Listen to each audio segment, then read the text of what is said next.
Muito bem, senhoras e senhores, eu sou o Renato, você está aqui nos estúdios da Vina de Bauru, mais conhecido como Salinha de Mídias. Eu prefiro esse nome, acho mais divertido. E seja muito bem-vindo, você está no Vinerdcast.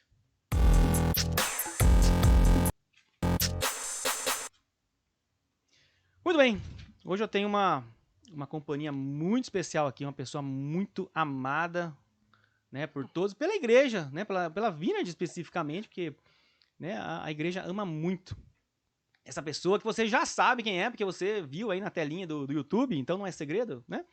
Mas vamos lá, ela tem 47 anos, ela é mamãe do Victor, 27 anos, Isaac, 23, Abner, 21 e a Turiane, 28, que tinha 28 quando ela se encontrou com o Senhor, né? Foi. Ela é pastora da Igreja Batista Shalom, em Santo André, fundadora da Escola de Cura Trindade. E a nossa querida irmã, pastora Elisa Ribeiro Trindade. Seja muito bem-vinda. Obrigado, Renato. É um prazer estar aqui com vocês. Uma honra imensa, né? Não, é nossa. Tá aqui é uma honra. Eu falo que Deus foi com a minha cara, né? Quando eu conheci o pastor Davi das Caras, Deus foi com a minha cara e aí... E faz tempo que você conhece o pastor? Faz uns anos, hein? Não sei né? quanto. Não, Preciso ver isso, mas quem é amigo do Davi é porque Deus é com a cara. É, né? É. Ah, que bom. Bom, então é o seguinte, hoje a gente tá aqui para conversar, né? A gente sabe que assim, tem uma história de vida de muitas vitórias, né? De muita luta, muitas vitórias. A gente quer Sim. conhecer um pouquinho mais, saber um pouco mais do do seu testemunho, né? E vamos lá, vamos começar. A primeira pergunta é, como que foi assim na sua infância e adolescência? Você nasceu num lar cristão já? Ou não? Como é que foi essa... Não, eu não nasci, mas eu nasci debaixo de uma promessa. Minha mãe é uma paraguaia que veio aqui para o Brasil muito jovem, órfã, e foi para o Mato Grosso. Ali tem uma colônia de paraguaios, né? E ela se estabilizou ali. E eu nasci lá no Mato Grosso. E minha mãe vem de uma geração de pessoas espiritualistas, ocultistas, né? Os paraguaios da turma dela lá era muito envolvido com Tem essa ocultismo, olha só. muito com ocultismo. E aí ela grávida de mim, ela contou para mim que passou um pastor e virou para ela e falou assim: olha, dona Tininha, que era o apelido dela, dentro da sua barriga tem uma missionária. E minha mãe detestou, porque minha mãe não gostava de crente, minha mãe não gostava de protestante. Mas esse pastor ele conhecia ela? Não, ou... era vizinho. Era vizinho ali, mas não tinha... Tinha um ponto de pregação e ele passava sempre. E viu ela grávida. E ele E profetizou. E falou mandou assim, uma vai dessa. ser uma menina. Minha Olha mãe só. queria um menino e minha mãe não queria crente na família, né? Imagina, idólatra, tinha toda uma outra crença. E aí passou, não tinha ultrassom naquela época, ela foi pro hospital, me teve, e aí ela comprou tudo azul, porque o sonho dela era um menino. E aí eu tô toda vestida de azul, ela tá me amamentando na varanda da casa, o pastor passa de novo, depois de meses, e aí ele fala, nossa, dona Tia, não acredito que eu errei a revelação. Ela falou assim, não, é uma menina, só que eu comprei tudo azul. Olha Então, só. dali Deus me chamou do ventre. Só que a minha mãe, por não gostar da fé protestante, ela sempre enxovalhou a minha postura. Né? Não ela, né? Mas é o mundo espiritual, que a gente sabe que existe um conflito. E então foi uma perseguição assim na minha infância, porque com 5 anos, por uma providência de Deus, a gente veio para São Paulo e fui morar num quintal de crentes. E aí eles faziam evangelismo infantil. Era aquela casa tipo de fundo, aí você morava no Sim, eu era da fundinho. edícula. Ah, E morava eles na edícula. moravam numa edícula e eles na frente. E ela tinha uma deficiência visual, a senhora, que foi minha mãe na fé. E aí a igreja vinha entregar Santa Ceia. E toda vez que eles vinham trazer a Santa Ceia, que eles começavam a cantar, eu com 4, 5 aninhos, eu começava a chorar. Minha mãe trancava tudo porque não queria contato com os crentes. E eu na cozinha, pintando a sulfite, que ela me dava alguma coisa para distrair. E quando começava cantar Eram 100 Ovelhas, Alvo Mais que a Neve, eu começava a chorar em cima da sulfite. Com 4, 5 anos? 4, 5 anos. Mas você consegue lembrar isso? Ou... Lembro vividamente. Antes disso eu não tenho memória, mas nesse episódio pra frente, sim. Lembrar. E aí, como eles evangelizavam crianças, eles pediram pra me levar pra igreja. A minha mãe, com aquela cara ruim, virou pra mim e falou, você que sabe. eu quero. Claro, né? E aí, por educação, ela deixou. Só que daí era o Olha só. trabalhar de Deus, um laço santo do alto, né? Porque daí esse meu paizinho na fé me levou de 81 até 88. Eles me levavam para a igreja. Aí teve uma época que eles não podiam ir por problema de saúde, eu com 8 aninhos eu ia, quilômetros de casa. Eu ia Nossa. sozinha para a escola bíblica. Então a minha fé foi muito solitária, porque a minha mãe permaneceu no ocultismo, meu pai era alcoólatra, Uhum. era de jogatina, enfim, não Olha tinha só. uma assistência espiritual. Mas eu tinha uma fome por Deus. Eu tinha uma fome da Mas, santidade de mas Deus. você tinha essa consciência? Ou dessa fome? Ou, ou ia simplesmente não sei, do Não, que algo sentia? O movia, que. não, algo movia, uma presença. Porque quando eu chegava lá, eu tinha experiências que não compactuava com o que eu compreendia. Porque, como uma criança de 6 anos, obviamente, eu não alcançava a teologia pregada no altar. Sim, sim, sim, sim. Mas a minha experiência era vívida no sentido de sentir. Eu sabia que naquele ambiente existia algo sobrenatural. E eu não conseguia explicar o que eu sentia quando eu chegava em casa, que minha mãe perguntava o que tinha acontecido, que às vezes eu chegava toda inchada de chorar. Puxa. E eu não conseguia explicar para ela porque eu não tinha essa. Não era sistemático dentro da minha cabeça, Sim. não era organizado. Ah, eu nasci de novo, este é o batismo com o Espírito Santo. Não, eu ia envolvida por aquela atmosfera de santidade. E você consegue lembrar algum episódio assim, marcante? Muitos, muitos.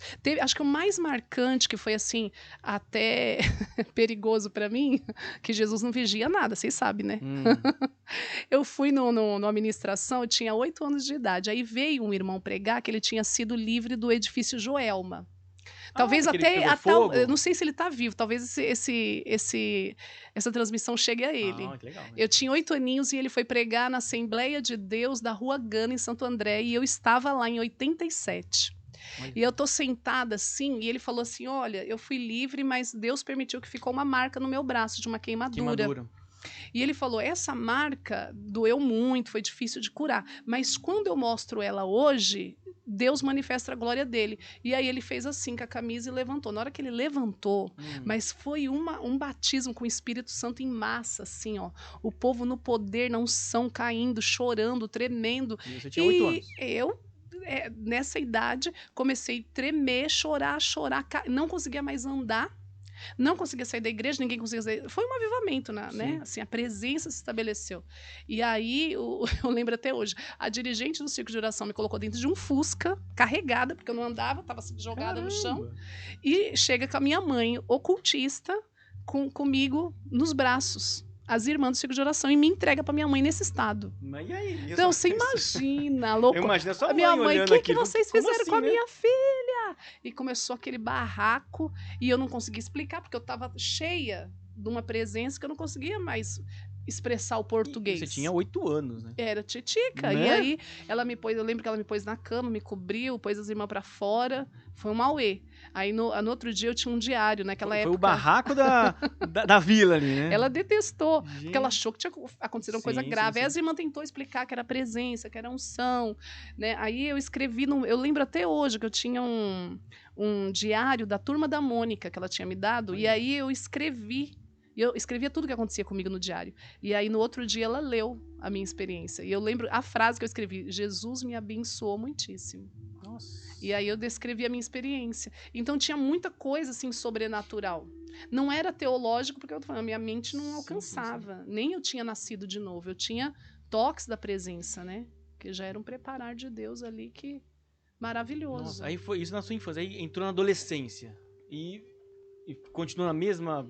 Não, aí a adolescência foi um pouco mais grave, porque por desejar o amor da minha mãe, que eu achava que era negado, eu decidi ir pro ocultismo com ela. Porque a minha firmeza não era na palavra, era nas experiências né? e no amor da É igreja. muito nova, né? 8 anos. Não É a era idade da minha filha. Minha filha tem Sim, 8 anos hoje. eu não era arraigada na palavra. Entendi. Então, eu queria aplacar a ira da minha mãe. Porque a minha mãe, ela era extremamente violenta, ela era impulsiva, ela me castigava pela minha fé, ela me humilhava pela minha fé. Então, para aplacar aquilo, eu imaginei assim, se eu andar com ela, pode ser que isso amenize e ela me ame. Puxa. né, assim, inconscientemente, Sim. o que eu queria era o amor dela. E aí eu decidi ingressar no ocultismo com ela. Com ela. Aí ela conseguiu. Ah, entendi. Aí você foi Sim, junto com ela. fui junto. E aí aprendi todos aqueles. Rapidinho, pisei já. Eles já olharam, porque, tipo, tem chamado, sabe? Aí começaram a investir em mim, me colocaram num Olha. treinamento lá pesadíssimo. E recebi muito investimento lá dentro do ocultismo, né? Puxa. Então, eu não tive esse apoio familiar da minha fé cristã para ela germinar. Não, nem um pouco. Mas aí esses registros da infância que me Ficou gravado. sustentaram, porque quando eu entrei nesse plano desse ocultismo, era tão contra o que eu tinha visto na igreja, o que eu esperava de Deus. Porque assim, a gente vê um Jesus que ele te eleva ao padrão moral por causa da santidade que há nele. Então você melhora, existe uma exigência de elevar o seu patamar moral, espiritual, emocional, e dentro desse lugar não. As próprias entidades, elas tinham características completamente humanas e características que já me fazia mal na infância. Por exemplo, eu vi uma entidade falar palavrão. Entendi. Eu vi a entidade ameaçar. Dizer, eu vou colocar a cabeça para um lado, o corpo para o outro, Entendi. falando de uma vingança que ia ser feita. Então, assim, aquilo me fazia mal. Então, aí comecei a entrar naquele conflito, e aí, por estar como eu já contaminada, porque daí eu passei pelos preceitos, tudo, aquela opressão acabou fazendo com que eu entrasse numa depressão muito profunda e eu tentei suicídio. Puxa, Com isso na 15 adolescência. anos. 15 anos. Nossa. Porque daí eu vi que tinha falhado tudo. Falhou a minha fé, né? Assim, não consegui alcançar aquela iluminação que eu queria. Falhou meu relacionamento com a mãe, onde naufraga um relacionamento importante.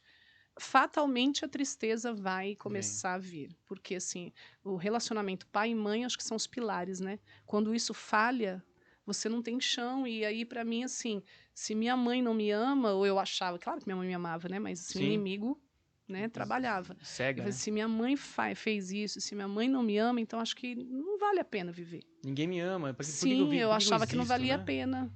E aí, como eu achei que tinha desagradado a Deus também, porque olha onde eu fui parar. E aí eu tentei suicídio. Puxa. Quase desci a sepultura. Fiquei internada, perdi a consciência não sei quanto tempo. Até hoje eu não tenho memória desse período. Foi muito sério. E Jesus usou um médico para me livrar lá dentro do hospital. Como é que foi essa Eu não tinha vaga, né? Quando eu cheguei, meu pai teve que arrombar o lugar que eu tava, e aí eles me socorreram, cheguei lá, não tinha vaga, que era um pronto-socorro lotado da Zona Leste. Tipo, se enfiou num lugar e não tinha nem como as pessoas acessarem? Eu tranquei de um jeito que meu pai, 1,85 m, não conseguia abrir. Aí juntou ele e o vizinho, que era um lutador de capoeira, e conseguiram arrombar lá. Quando eles arrombaram, eu já estava inconsciente. Então você né? estava decidida mesmo. Muito! Era isso. Muito. Eu não queria ser salva. Tanto que quando eu acordei, eu detestei. Olha que absurdo. Eu estava totalmente possuída. Tô arrepiado. Eu detestei ter acordado, porque não era o que eu queria. Nossa. Mas aí o que aconteceu? Quando eu entrei lá, que não tinha vaga, o médico falou, se ela for para o Hospital Santa Marcelina, se ela entrar agora, os sinais vitais dela tá apagando. Ela não vai chegar no Santa Marcelina. Aí ele assinou um papel para mim ficar no corredor. Só que depois, quando eles conseguiram uma vaga para mim num lugar mais adequado, que foram procurar esse médico, ninguém nunca mais achou esse médico. Então, eu creio que foi uma providência divina. E eu lembro, engraçado, que eu estava inconsciente, eu estava em coma, e eu abri os olhos só na hora que ele falou assim, o que você tomou? Eu lembro até hoje, que ele olhou assim para mim, e eu lembro do rosto dele. Olha. E apaguei de novo, não sei quanto tempo eu fiquei nessa condição. Então, foi assim, um conflito muito grande com a minha alma. Muito grande. Aí depois, passando dessa fase, como é que foi depois dessa frustração, né? De não conseguir fazer aquilo que você estava querendo fazer. Entrou na juventude ali, né? Sim, aí depois eu acabei me descontando essa carência toda em relacionamento. Aí você vai namorar, aí você vai... Eu desconto... toda essa sede de amor, coitado, né, da pessoa. Entendi. Porque eu esmagava, né? Imagina. Assim, tentava tirar, entendi. Porque eu estava descontando aquilo no relacionamento. Uma falta de amor, queria suprir isso de alguma maneira. Sim, aí eu endoidava as pessoas. Nossa. Perturbadíssima.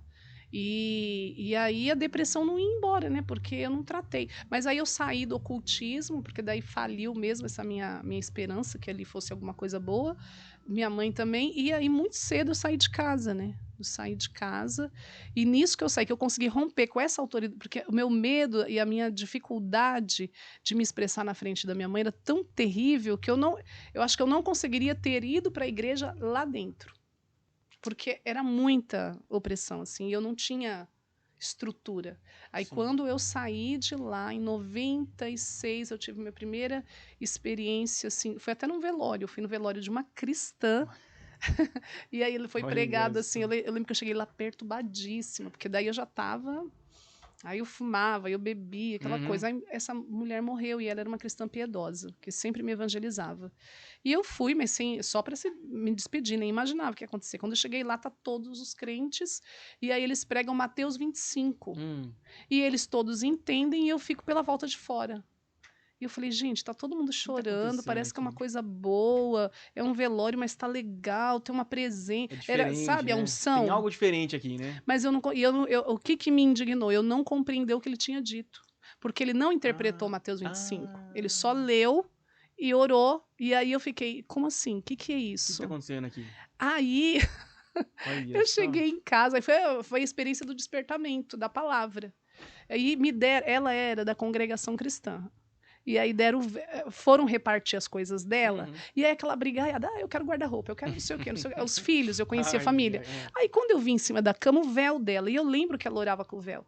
E aí eu falei assim, poxa, mas a coisa mais... Eu sempre fui cósmica, né? Sempre fui Uhum. assim, espiritualista. Uhum. Gente, mas isso aqui deve ter um significado espiritual, porque ela orava com isso aqui, então deve ser importante. Aí eu super com vergonha, constrangido, porque eu não era da família, eu era só amiga. Você pediu o Aí eu véu. falei assim, vocês não me davam o véu?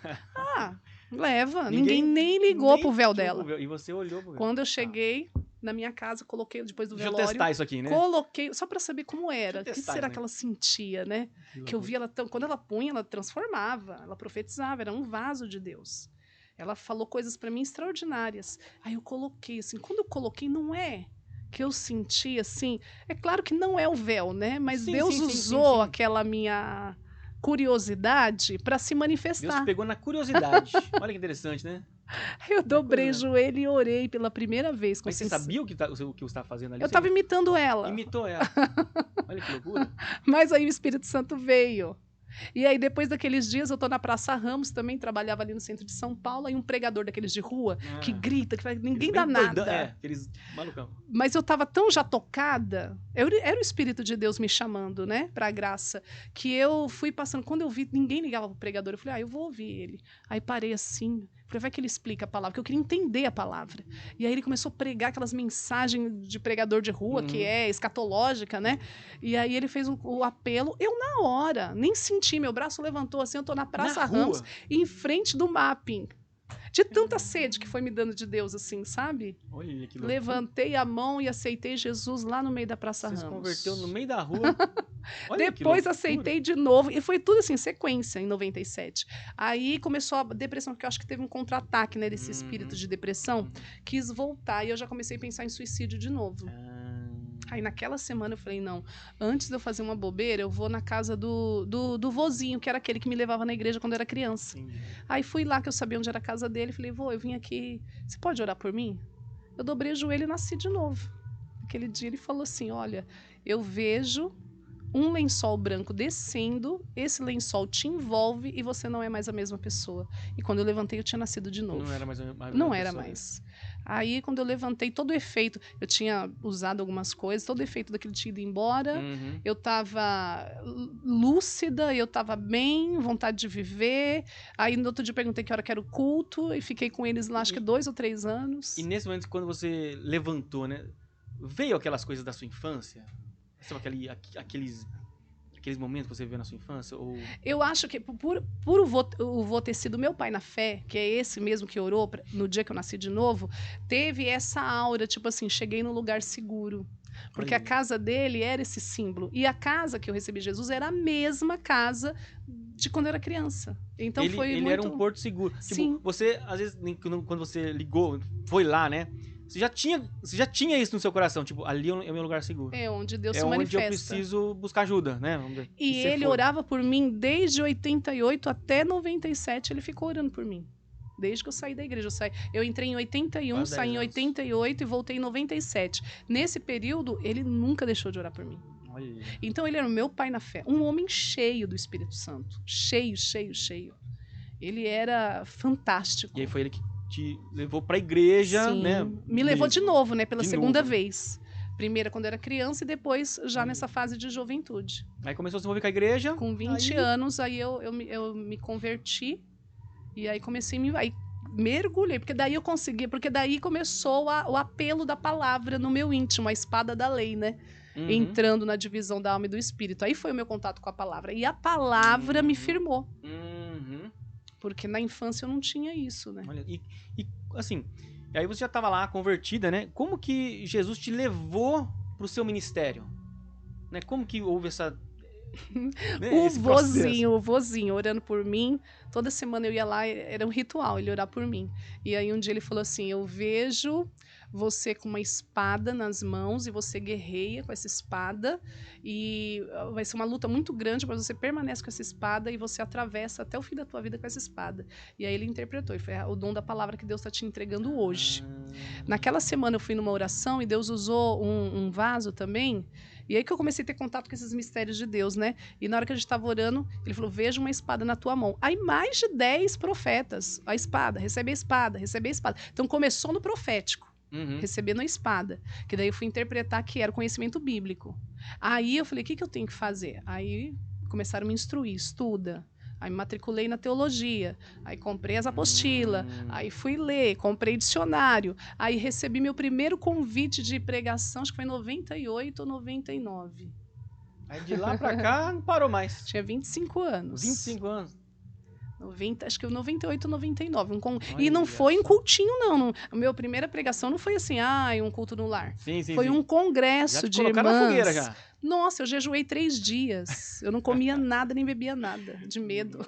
Não era fé, não, era medo. Medo, né? Medo. Ai, que legal. Bom, nossa, muito legal. Eu fiquei arrepiado várias vezes aqui. Bom, a gente conhece a sua história, né? A gente, né, você já veio pregar aqui várias vezes. E a gente sabe que você passou por momentos, assim, de dor intensa na sua vida, né?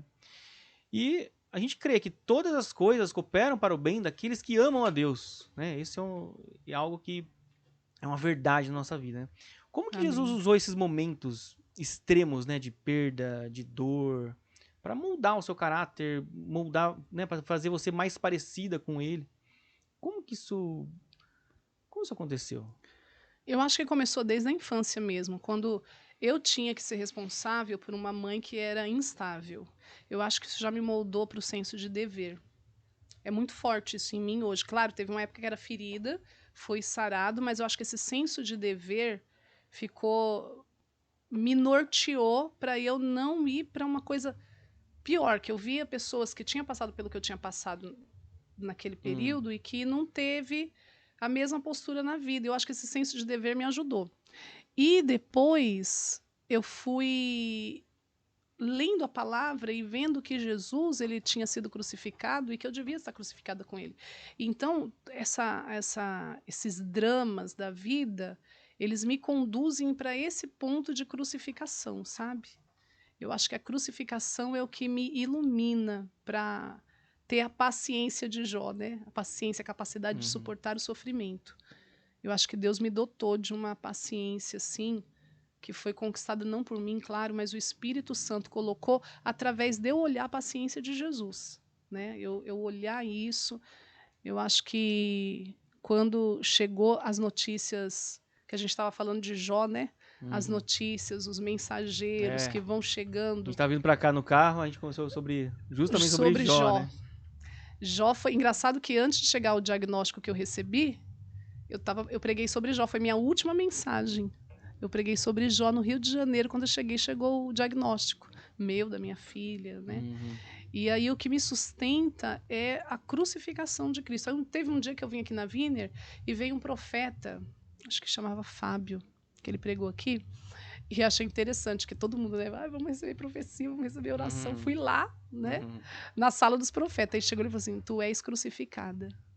Eu acho que é isso que me define. Eu acho que é a crucificação. É eu levar a carne todos os dias, assim. Eu coloco o desespero, até o meu luto, que não é fácil.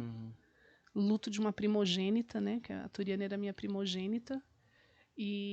Mas até o meu choro de mãe, de luto, eu não coloco no cantinho da parede, eu não coloco dentro do meu quartinho, eu não coloco na minha cozinha. Não, o meu luto é de joelhos. Então, quando eu estou na minha adoração, eu derramo aquele luto diante do altar, que suba aquela lágrima. Porque tem que virar um propósito, né?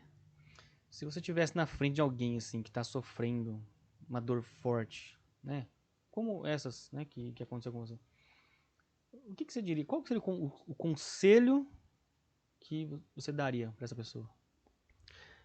Eu acho que a gente tem que fazer um metabolismo da dor. Transformar ela em oração. É uma transformação. Porque ou a dor, ela vai te consumindo e vai tomando todas as áreas da sua vida, sua mente, seus pensamentos. Mas ela pode também ser uma força. E você pode metabolizar isso, e isso é uma decisão pessoal. Eu decidi metabolizar a minha dor e transformar ela em oração. Então, quando ela é grande, eu fico mais tempo em oração. Eu vou transformando isso em oração, eu transformo isso em jejum, eu transformo isso em alguma coisa que Jesus possa vir com retorno. Porque se você coloca a dor tem gente que confia, né? Em tranquilizantes, confia nos médicos, nada contra, né? Os psiquiatras são importantes.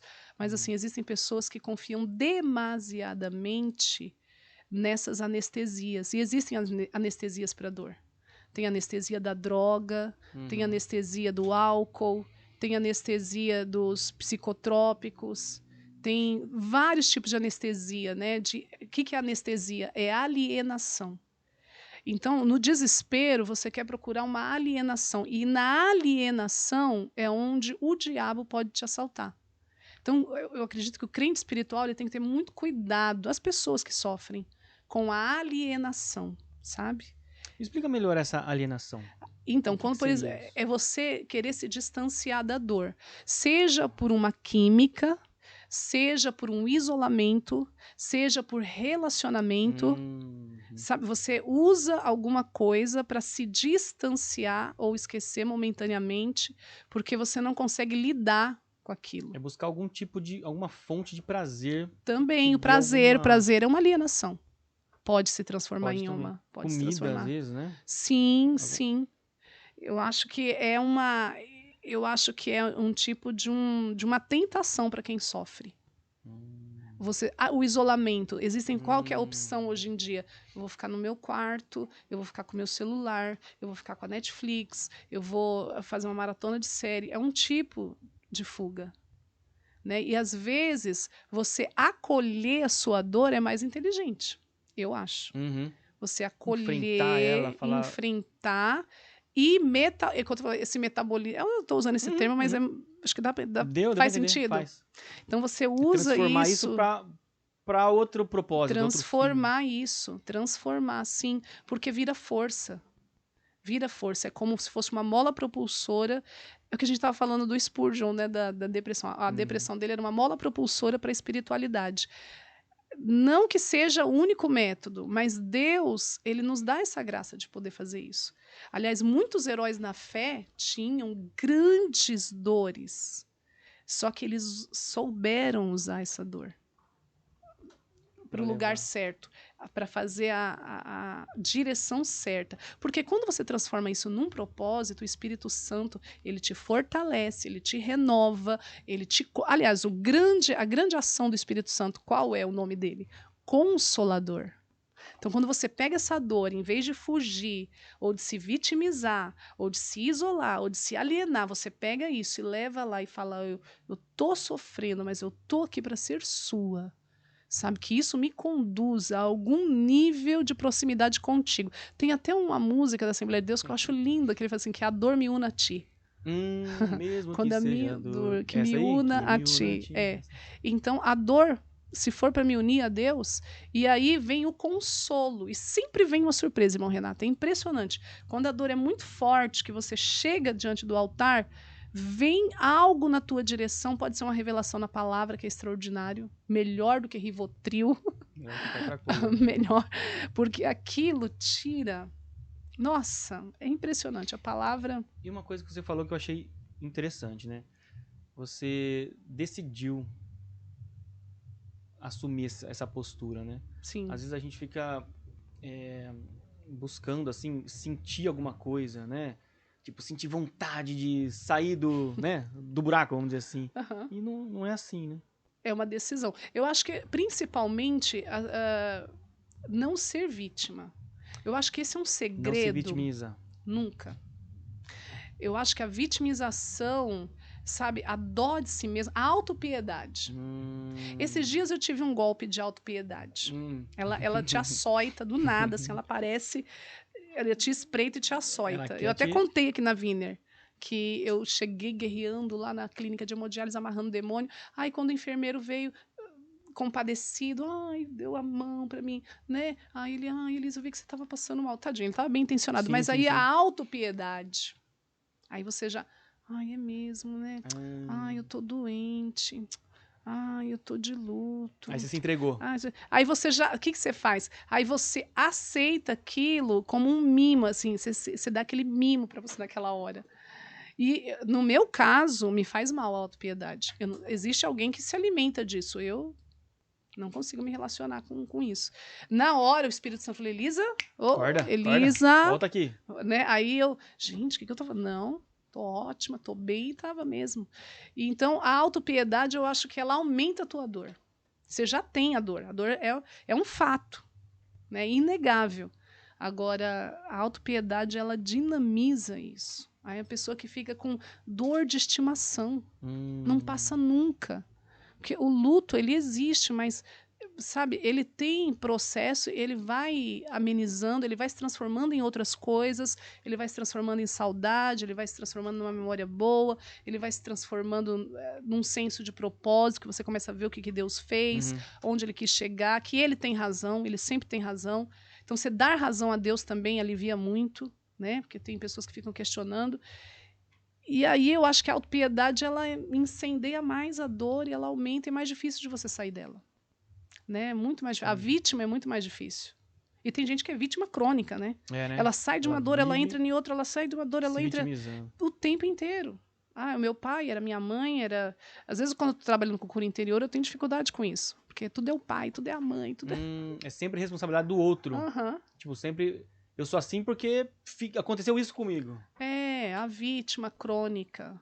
Aí fica alisando aquela dorzinha o resto da vida. E você sabe que outro dia o Espírito Santo falou pra mim, Elisa, sofrer demais é obra da carne. Ó, eu levei um choque. Não sofra tanto assim, é mais ou menos isso? Eu tava sofrendo assim, fazendo drama.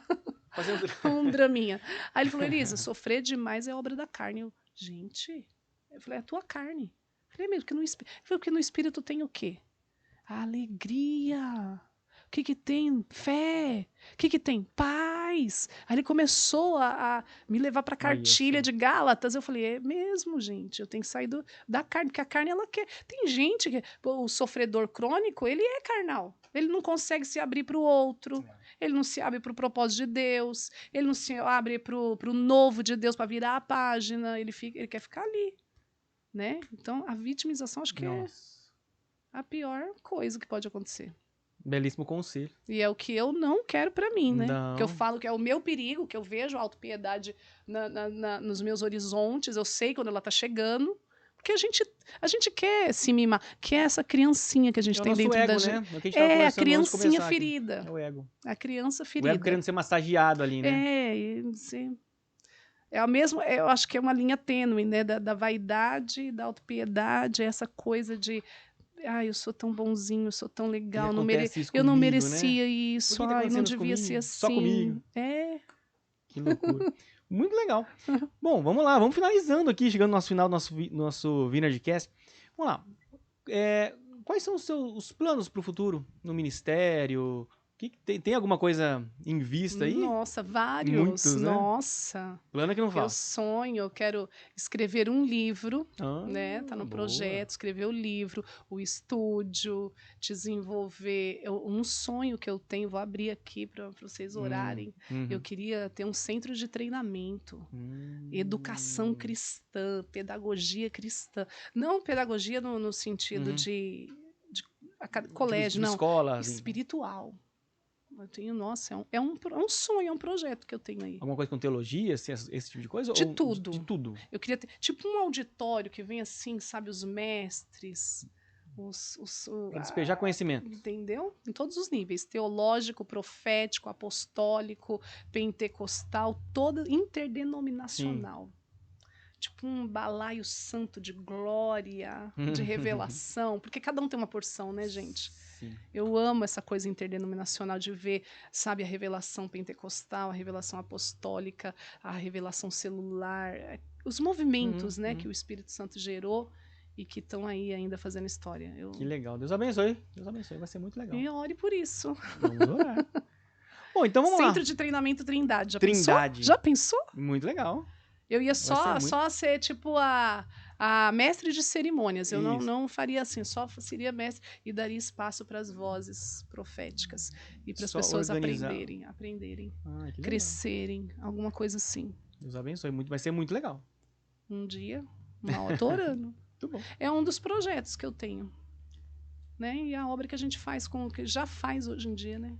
Desde 25 anos eu nunca parei. Nunca mais parou. Começou? Nunca parei. Desde aquele congresso lá que você ficou morrendo de medo? Nunca parei. Quase. E fui comer depois. Foi 3 dias sem nada no estômago. Aí quando terminou de pregar, ai, Deus operou. Eu falei, tinha cantina lá? Não, aí me levaram pra comer na casa do meu irmão. Falei, faz um arroz, feijão e ovo. Porque ele falou, não, tem que fritar ovo. Não quero bife, não, frito ovo. Desespero. Nossa. E fui comer. Aí, irmão Renato, quase que eu vou pro hospital. Porque não pode, né? Você jejuar, né? Destruiu de comer, passou mal. Nem foi 3 colheradas, fiquei malzona. Muito rápido. Criança, eu tinha 20 anos, não sabia como acho que 25, alguma coisa assim. E não sabia jejuar ainda. Fui metendo assim, ai, meu Deus, tem que ter revelação da palavra, vou jejuar. E fiz isso. Agora ri, né? Agora dá risada, né? Ai, Jesus, acho que ele olha pra gente assim, né?